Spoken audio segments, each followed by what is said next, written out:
It's time to start your morning by taking 5. Here's your host, Matt McMaster.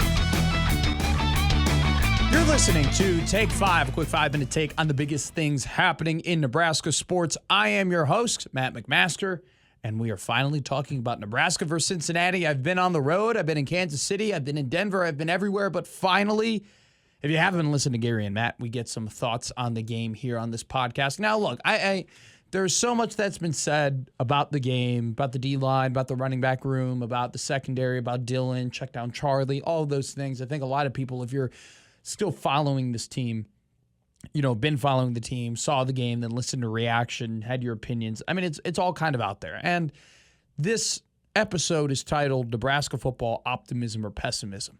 And it really is because I described this football game as an ultimate mixed bag. If you're a fisherman, you know what I'm talking about. You got a bag of fish, and there's some fish that's beautiful, northern pike, walleye. And then there's some fish in there, smaller fillets, not as great tasting. Shout out bass. I'm not a big bass guy. There was a lot of some great stuff, like love seeing Dylan maneuver the pocket, love seeing him slide in the pocket, love seeing him create more time with his feet and then completing throws.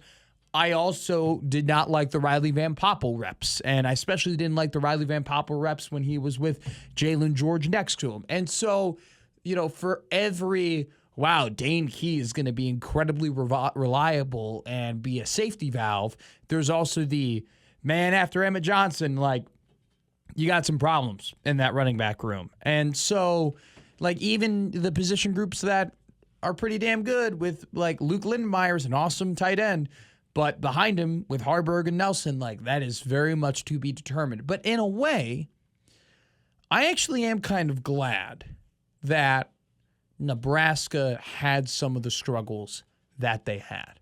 Hear me out here. Now, this is all because they won the game, right? If they didn't win the game, wouldn't be talking about this. But they did. They won the game. They're 1-0. They made the big play. They got it done. But I do think it's a benefit to Nebraska that they did show some flaws and they did show some struggles. And there were some pretty bad moments because now you have 2 games against Akron and Houston Christian to tune those things up, to address those issues, to focus in and hone in on, all right, this is a part of the game that I have to get better at.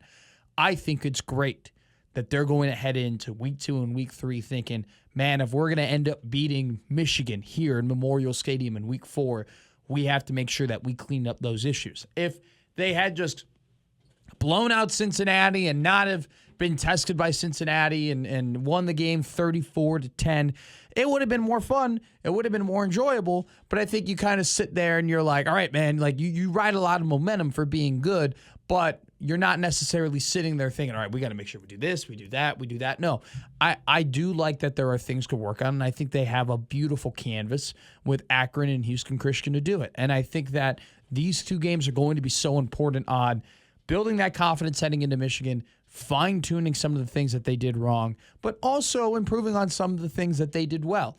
And I think there's even things that they did really well that they could do better. I think inside zone handoffs were pretty well blocked, especially in the first half, but I felt like you could get more yards out of that, even when Emmett Johnson was running the ball. I think that Nebraska's run game has the potential to be way greater than what it was against Cincinnati, and yet it still was pretty good against Cincinnati, especially in that first half. It was really, really good. I think that the pass game, man, you look back and you see how some of these younger quarterbacks played, Julian Sayin, Arch Manning, there was, Nico Emiliava, there were some younger guys who are in and around Dylan Raiola's age who are also on very good teams with high expectations who did not perform well.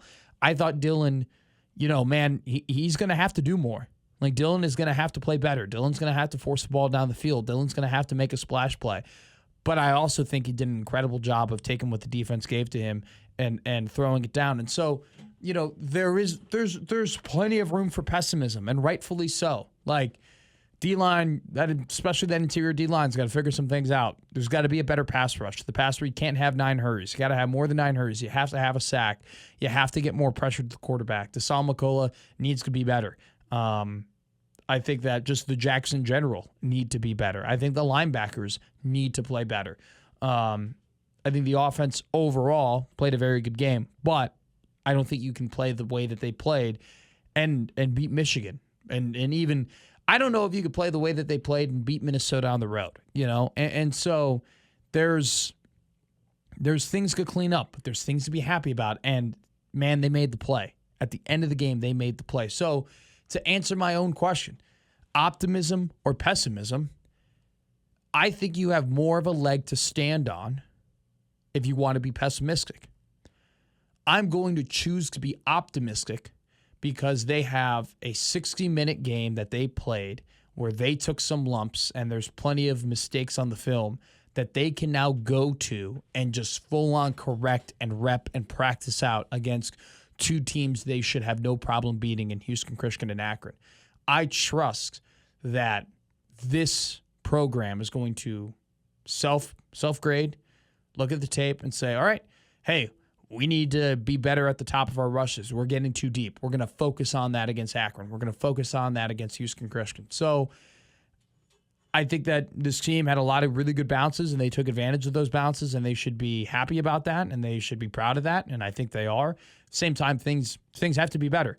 But I'm trusting that this coaching staff is advanced and experienced enough to take these two games as the ultimate opportunity to get yourself to a level where you can beat Michigan at home. And we'll find out how good Michigan is this coming Saturday when they end up playing Oklahoma in Norman. All right, that's been Take 5, and I've been Matt McMaster.